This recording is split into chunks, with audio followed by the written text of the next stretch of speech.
Hi guys, we're back again. I'm from a different city this time. We are in Baoyin, Yangzhou, Dandan's hometown. The reason why we are here at the police station is because all foreigners have to register within 24 hours of arrival, and that's the process we're going to guide you through today.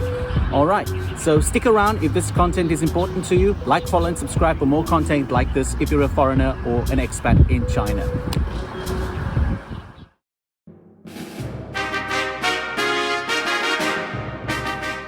So step number one, make sure that you bring your passport with you. All right, in that case, it's me. I've got my green number. All right, and you'll see on the notice that you received on your arrival card is that it says over here on this list that you have to register within 24 hours. If you do not do that, it's a huge offense.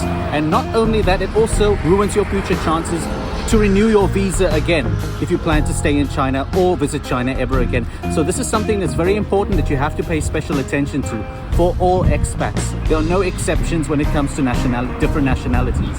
So do follow us and we'll show you the procedure. We found it. We found the police station. Now make sure that whenever you register, you have to go within the specific district of where you're staying. In this case, my wife Dandan found this one for me, which is in the same district where we are residing for the duration that we are here. But do make sure that you're in the same district. You cannot go and register outside of your district, for example. In our case, we are not staying for a long duration. But if you are staying for a long duration, you also have to include this permit.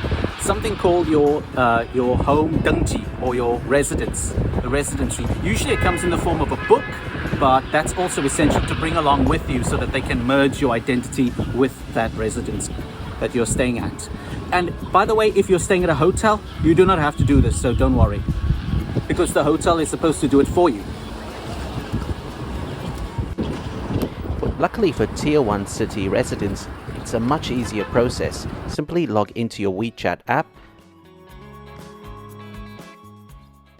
type in Nanjing at the top, and you should have the police station. Then hit the overseas registration, then hit foreigners, fill in all your details, and be prepared to upload documents, and you're done.